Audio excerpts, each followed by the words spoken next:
नमस्कार दोस्तों, यूएस ने अभी H-1B वीजा पर एक नई पॉलिसी लाई है। एक शॉकिंग फिगर, $1 लाख, $100,000, $100,000.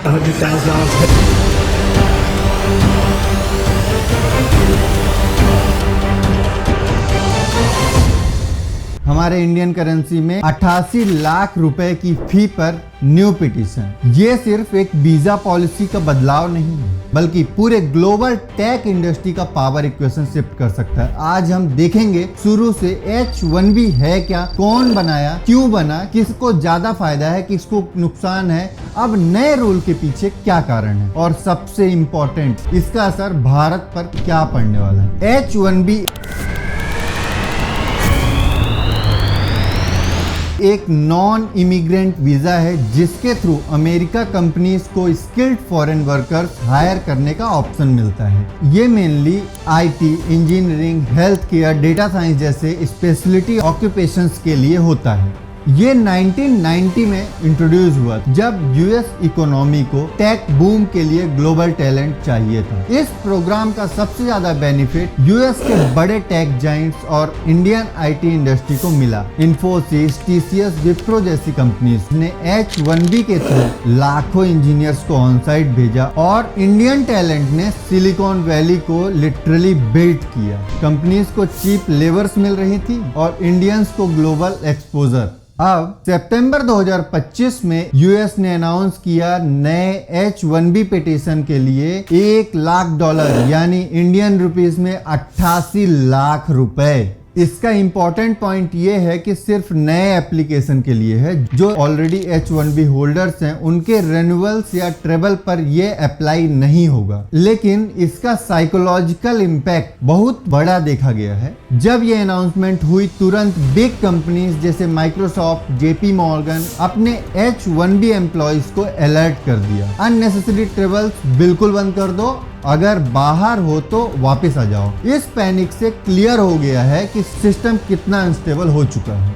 अब सवाल ये है कि यूएस ने ऐसा क्यों किया। पहला कारण political agenda, immigration tightening, domestic voters को मैसेज देना कि अमेरिकन जॉब पर सिर्फ अमेरिकन का हक। दूसरा इकोनॉमिक आर्ग्यूमेंट, यूएस गवर्नमेंट का कहना है H-1B की वजह से वेजेस डिप्रेस्ड होते हैं और अमेरिकन वर्कर्स रिप्लेस होते हैं। तीसरा स्ट्रेटेजिक मूव, कंपनीज को फोर्स करना कि या तो अमेरिकन हायर करो या फिर पैसा बढ़ाओ। शॉर्ट टर्म लूजर्स कौन होंगे इसमें? यूएस टेक कंपनीज जो अपने प्रोजेक्ट्स के लिए हेविली फॉरेन टैलेंट्स पे डिपेंडेंट हैं, उनके लिए हायरिंग कॉस्ट का रॉकेट हो जाएगा। इंडियन आईटी फर्म्स जो ऑन साइट स्टाफिंग मॉडल पे काम करती थी जैसे टीसीएस, इन्फोसिस फर्म्स को तुरंत नुकसान होगा। नए एप्लीकेंट्स जो अपना यूएस ड्रीम चेस कर रहे थे उनके लिए अब एंट्री बैरियर ऑलमोस्ट इम्पॉसिबल बन गया।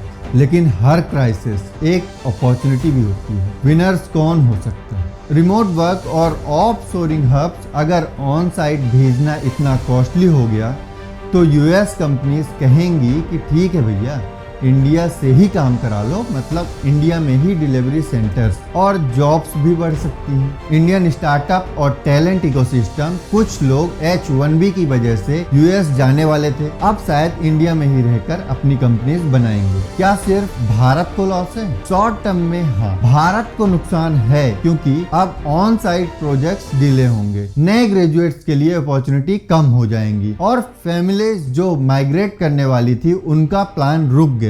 लेकिन यूएस भी सेफ नहीं है, उनकी टेक इंडस्ट्री को स्किल्ड वर्कर्स की भी बहुत जरूरत है। अगर वो अपना पाइपलाइन बंद करते हैं तो लॉन्ग रन में उनके प्रोजेक्ट्स डिले होंगे और कॉस्ट और ज्यादा बढ़ेगी। यानी दोनों तरफ से एक डबल एज सोवर्ड है। भारत को तुरंत पेन, यूएस को लॉन्ग टर्म इनएफिशिएंसी देखने को मिल सकती है। एक इंटरेस्टिंग सवाल ये भी है, अगर यूएस में H-1B इतना कॉस्टली हो गया है तो क्या कंपनीज अपना हेडक्वार्टर्स इंडिया में शिफ्ट करेंगी? थ्योरेटिकली पॉसिबल है, लेकिन प्रैक्टिकली मुश्किल है, क्योंकि HQ शिफ्ट करने का मतलब सीधा सीधा टैक्सेशन, इन्वेस्टर कॉन्फिडेंस और कस्टमर ट्रस्ट का पूरा सिस्टम चेंज करना। लेकिन हाँ, जो कंपनीज पहले से सिर्फ सपोर्ट ऑफिस इंडिया में रखती थी अब उनके लिए एक इंसेंटिव होगा, इंडिया में बड़े डिलीवरी सेंटर्स बनाए जाएंगे। ये भारत के लिए एक लॉन्ग टर्म गेन हो सकता है। तो समरी ये है, H1B फी हाइक एक पॉलिटिकल और इकोनॉमिक एक्सपेरिमेंट है, इंडिया को शॉर्ट टर्म शॉक, लेकिन अगर हम आईटी और स्टार्टअप इकोसिस्टम मजबूत करें तो लॉन्ग टर्म में ये एक मौका भी बन सकता है। सवाल अब ये है, भारत इस चैलेंज को एक सेटबैक मानता है या फिर ये उसके लिए एक अपॉर्चुनिटी है। और साथ ही मैं आपको ये चीज़ बताना चाहूँगा कि यूएस की तरफ से नहीं बताया गया है कि इसका रिन्यूअल कैसे होगा, रिन्यूअल का प्रोसेस क्या रहेगा, कि आगे पैसा कम चार्ज करने वाले हैं ये, या फिर ये एक बार की कॉस्ट है और कितने समय के लिए रखने वाले हैं। अभी इस बारे में कोई भी ऑफिशियल अनाउंसमेंट नहीं है। सो बने रहिए, आपको फिर कनेक्ट करते हैं और अपडेट कर देंगे इस बारे में। थैंक यू सो मच, मिलते हैं किसी नेक्स्ट वीडियो में।